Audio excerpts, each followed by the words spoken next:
안녕하세요. 교육공과를 시작하겠습니다. 오늘은 제14강으로 언약궤가 없는 스룹바벨 성전 네 번째 시간입니다. 본문 말씀은 에스라 6장 3절 말씀입니다. 에스라 6장 3절 고레스 왕 원년에 조서를 내려 이르기를 예루살렘 하나님의 전에 대하여 이르노니 이 전 곧 제사 드리는 처소를 건축하되 지대를 견고히 쌓고 그 전의 고는 60규빗으로 광도 60규빗으로 하고 이는 하나님의 말씀이니라. 아멘. 네, 스룹바벨 성전은 장막 성전, 그 후에 솔로몬 성전, 그러니까 장막 성전과 솔로몬 성전 후에 하나님의 명령으로 이 땅에 건축된 마지막 성전이었습니다. 하나님께서 이방왕 고레스와 학개, 스가랴 선지자를 통해서 스룹바벨과 여호수아 또 귀한 자들을 감동시켜 건축하게 하신 성전이었습니다. 이로써 구속사 속에서 하나님의 택하신 선민의 역사가 중단 없이 지속된다는 것을 확증시켜 주시고 하나님의 언약대로 머지않아 도래할 메시아 시대를 믿음으로 대망하도록 섭리하셨습니다.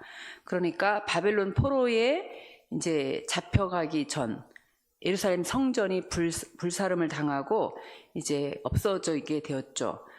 그렇지만 그것이 하나님의 구속사가 중단된다는 것을 의미하는 것이 아니고 이제 다시 스룹바벨 성전이 재건됨으로 말미암아 하나님의 구속사가 계속된다는 것을 확증시켜 주었다라고 말씀하시고 있죠. 또한 이것은 머지않아 도래할 메시아 시대를 기다리게 하는 성전이었다라고 하는 말씀입니다. 이번 공과에서는 언약궤가 없었던 스룹바벨 성전을 설계도의 측면에서 다른 성전들과 비교해 보도록 하겠습니다.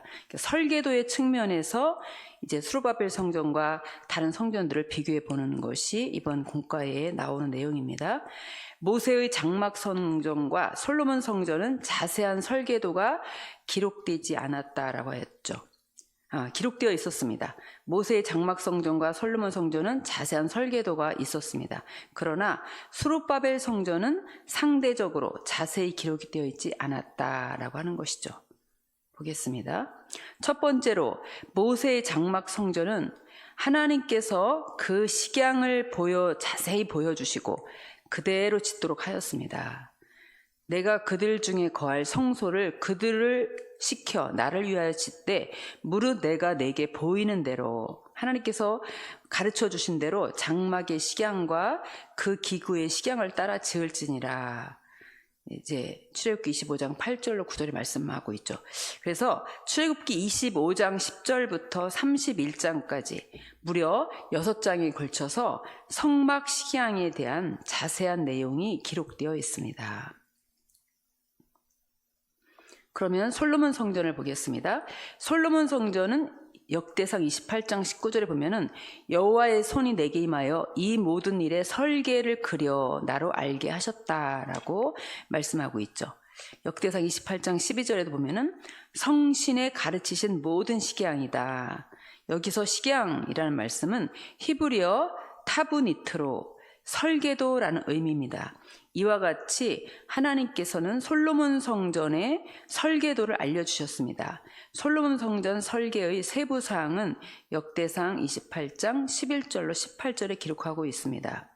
다윗은 성전 내부의 식양과 그곳에 쓰이는 금, 은의 무게까지 아들 솔로몬에게 모두 전수하여 주었고 일일이 설명하여 주었다라고 하였죠. 그러니까 하나님께서 다윗에게 보여주신 그 성전의 모든 설계도를 이제 아들 솔로몬에게 전수하여 주고 그것에 대한 설명을 같이 하였다라고 말씀하고 있죠. 그래서 그대로 솔로몬 성전도 하나님께서 말씀하신 대로 지어졌다라고 하는 것이죠. 이게 솔로몬 성전의 그 내용인데요. 역대상 28장 11절부터 역대상 28장 18절까지 솔로몬 성전 내부의 식양과 세부적으로 어떻게 성전을 지을 것인가라고 하는 것을 말씀하셨죠. 낭실과 곡관과 다락, 골방, 속죄소의 식양, 이 모든 것이 보여주신 그 식양대로 이제 자세하게 말씀하셨고 그대로 지었다라고 하는 것이죠. 그래서 그 안에 또한 그 들어가는 기구들, 진설병을 놓을 떡상과 금의 중량, 또 은상을 만들 은의 중량, 이 모든 것을 다 말씀을 하셨다는 것이죠. 향단에 쓸, 분향단에 쓸 정금의 중량까지 다 이렇게 자세하게 솔로몬 성전을 말씀을 하고 계신다는 겁니다. 그런데 스룹바벨 성전은 상대적으로 보면 스룹바벨 성전에 대한 자세한 설계도나 건물의 상세한 건축 과정은 성경에 기록되어 있지 않다라고 하는 것이죠. 이제 스룹바벨 성전에 대한 그러한 건축의 설계도는 딱 이 말씀뿐이 없죠. 다만 고가 60규빗이요 광이 60규빗이라고만 기록되어 있을 뿐입니다. 오늘 본문 말씀처럼 에스라 6장 3절에서 고레스 왕 원년에 조서를 내려 이르기를 예루살렘 하나님의 전에 대하여 이르노니 이전 고 제사 드리는 처소를 건축하되 지대를 견고히 쌓고 그 전에 고는 60규빗으로 광도 60규빗으로 하고 라고 말씀하고 있습니다. 그러니까 여기 고가 있죠. 높이가 있고 또 광, 넓이가 있습니다. 그런데 여기서 정작 길이, 이 길이에 대한 말씀을 하고 있지 않는 것을 우리가 볼 수가 있죠. 그래서 스룹바벨 성전이 이렇게 간단하게 그 설계도를 말씀을 하고 있는 것입니다. 예, 여기 보시면은 그 11권 하 87페이지부터 106페이지에 보면은 이 스룹바벨 성전과 그 다음에 모세 장막 성전과 그리고 솔로몬 성전과 비교해서 여러 가지를 말씀하고 계십니다. 여기서 제가 정리를 좀 해봤는데요. 이 성전 본관 건물 기준이다라고 했는데 성전 본관이다라고 하는 것은 성소와 지성소, 그러니까 지성소와 성소의 그러한 그 건물을 본관이다 이렇게 말씀하고 있죠. 그 다음에 이 성전은 본관만 있는 게 아니라 부속 건물이 많이 있잖아요. 그래서 성전 본관만 기준하여 비교해 보았을 때 이렇게 표가 나올 수 있습니다. 여기서 보면 우리가 스룹바벨 성전을 보는 것이잖아요. 스룹바벨 성전에서 아까 말씀드린 대로 그 고레스가 명령할 때 광은 60규빗이요. 또 고는 60규빗으로 지어라 라고 말씀하고 있죠. 60규빗이라는 것은 27.36m를 말씀하고 있죠. 그러면 장은 이 스룹바벨 성전의 장은 얼마냐라고 할 때 여기 보니까 60규빗이다. 60규빗으로 지었을 것이다 라고 구속서 시리즈에서 말씀을 하고 있죠. 그래서 이 장이 60규빗이었을 것이다 라고 하는 것은 이제 그 솔로몬 성전의 장이 60규빗이라는 것이죠. 그래서 아마도 이 스룹바벨 성전에 광하고 고만 말씀을 하셨지만 이 장은 이제 앞에 있었던 솔로몬 성전의 그 규격대로 지었을 것이다 라고 말씀하고 있습니다. 그래서 열왕기상 6장 2절을 보면은 솔로몬 왕이 여호와를 위하여 건축한 전은 장이 60규빗이요 광이 20규빗이요 고가 30규빗이다. 그래서 보면 이제 장을 스룹바벨 성전의 장도 60규빗으로 했을 것이다 라고 보는 것이고요. 이제 그 스룹바벨 성전은 광이 60규빗이다 라고 했는데 솔로몬 성전의 광은 20규빗이거든요. 그리고 고는 30규빗입니다. 그래서 이렇게 단순하게 그 성전 본관 건물을 기준으로 해서 볼 때 이 스룹바벨 성전이 솔로몬 성전보다 더 크게 지어졌다라고 하는 것을 볼 수가 있습니다. 광이 여기는 20규빗이었지만 이제 스룹바벨 성전은 60규빗. 또 이제 솔로몬 성전은 고가 30규빗이었지만 이제 스룹바벨 성전이 60규빗이었다라고 말씀하고 있죠. 그러나 이제 다른 부속 건물들이 또 있었고 그리고 그 안에 들어간 재료, 지어진 재료 이런 거를 비교하면 또 비교가 안 되는 것이죠. 네, 솔로몬 성전의 그 웅장한 것은 또 스룹바벨 성전과는 비교를 안 되는 것이죠. 그 다음에 헤롯 성전은 어떻게 지어졌느냐라고 하면요, 이 역사적인 자료에 보면은 헤롯 성전은 100규빗으로 100규빗, 광도 100규빗, 또 고도 100규빗이다. 헤롯이 그 유대인들의 환심을 사기 위해서 수룹바벨 성전을 개축할 때 최대한의 크기로 지어졌다라고 하는 것을 우리가 알 수가 있습니다. 그리고 에스겔 성전은 우리가 아는 대로 그 단위는 이제 똑같은 여기에 60규빗이었지만 척이라는 단어를 사용해서 더 크게 지어졌다라고 하는 것을 알 수가 있습니다. 이렇게 우리가 수룹바벨 성전과 비교해서 이제 다른 성전들을 이렇게 크기를 비교해 볼 수가 있겠습니다. 이 구속사적 의미를 보겠습니다. 수룹바벨 성전의 구속사적 의미는 모세한테 장막 성전 건축을 명령하실 때처럼 이 수룹바벨 성전은 완벽한 설계도가 주어지지 않았고, 그리고 건축 과정도 성경에 자세히 기록되지 않았다. 그러나 그것은 왜 그랬느냐라고 하는 것은 오직 오실 메시아를 주목하게 하기 위하신 하나님의 특별하신 구속 섭리였다라는 것을 우리한테 가르쳐주고 있습니다. 하나님께서 건축을 명령하신 성전 중에 마지막으로 지어진 수룹바벨 성전이죠. 마지막 지어진 수룹바벨 성전은 하나님의 구속 계시를 가장 밝히 보여주고 있습니다. 왜냐하면 예수님이 곧 오시니까 가장 가까운, 예수님이 오실 때로부터 가장 가까운 시기에 지어졌던 수룹바벨 성전은 모세 장막 성전이나 또 솔로몬 성전보다 훨씬 더 밝히 구속 계시를 예수님 오시는 것을 보여주고 있다라고 하는 것이죠. 그래서 그 언약궤 실체가 되시는 예수님이 오시기 때문에 언약궤를 이제 사라지게 감추게 하셨다라고 하는 것이죠.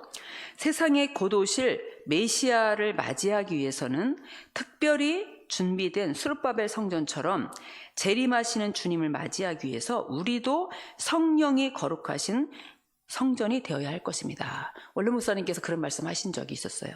지금이 어느 때냐, 이제 속꼬리의 마지막 꼬리, 소의 마지막 부분이 꼬리잖아요. 그 꼬리에서도 마지막 부분에 있다, 이렇게 말씀을 하셨죠. 그래서 우리가 재림하신 주님을 기다리는 말세지 말에 우리가 살고 있고, 말세지 말에 전 세계에 선포되어야 할 이 종말의 복음을 저희들이 배우고 또 전 세계에 전파해야 될 사명을 우리가 가지고 있죠.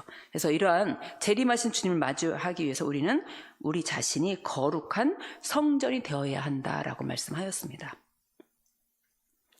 삶에 적용해서 보면은 하나님의 성전에서 예수님에게 주목하지 않고 다른 어떤 것에 주목한 경우가 있다면 이야기를 나눠봅시다.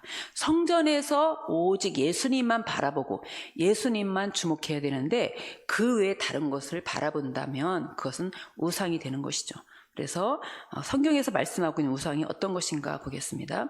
마태복음 10장 37절 보니까 아들이나 딸을 나보다 더 사랑하는 자도 내게 합당치 아니하다. 또 아비나 어미를 나보다, 하나님보다 더 사랑하는 자도 내게 합당치 않다라고 말씀하셨죠. 또한 로마서 8장 7절에 보면은 육신의 생각은 사망이요, 또 이 육신의 생각은 하나님과 원수가 되고 하나님의 법에 순종할 수도 없다라고 말씀하셨죠. 그리고 골로새서 3장 5절에 보면 탐심은 우상숭배다라고 하였고, 사무엘상 15장 23절에 보면은 거역하는 것, 그렇죠? 순종하지 않는, 거역하는 것은 사술의 죄와 같다. 사술은 점치는 것, 점술, 이것이 사술이라 했죠. 또 완고한 것은 고집부리고 회개하지 않는 것, 이것이 바로 사신 우상에게 절하는 죄와 같다라고 말씀하셨습니다. 우리가 하나님의 거룩하신 거룩한 성전, 다시 오시는 주님을 맞이하기 위한 거룩한 성전이 되기 위해서 아직 내 안에 처리되지 못한 그런 아직도 남아있는 이런 우상의 그런 형상이 있다라고 한다면 다 회개하고 또 깨닫고 다 버리고, 그리고 이제 다시 오시는 주님을 맞이할 준비를 하시는 저와 여러분들 다 되시기를 간절히 바랍니다. 기도하겠습니다. 사랑의 아버지, 진심으로 감사합니다. 우리는 이번 한 주간 주님의 고난 주간을 우리가 지내면서 다시 한번 우리를 위해서, 나의 죄를 위해서 십자가에 달려 돌아가시사 보배 피를 흘리심으로 우리의 죄를 구속하시고 우리를 하나님의 자녀로 삼아주신 그 은혜를 저희들이 다시 한번 깨닫고 다시 한번 되새겼습니다. 거룩하신 아버지, 이제 우리는 오직 살아도 주를 위해, 죽어도 주를 위해서 오직 예수 그리스도를 위해서 살아갈 수 있는 우리 모든 말씀의 성도들, 또 평강의 성도들 다 될 수 있도록 인도하여 주시옵소서. 내 안에 아직도 남아있는 우상의 모습이 있다라고 한다면 다 내어버리고 깨끗이 청소하여서 다시 오신 주님을 맞이하기에 부족함이 없는, 부활하신 주님을 맞이하기에 부족함이 없는 거룩한 성전이 될 수 있도록 인도하여 주시옵소서. 오늘도 거룩한 주일입니다. 아버지 하나님이여, 모든 일정 후에 아버지께서 역사하여 주시고 간섭하여 주셔서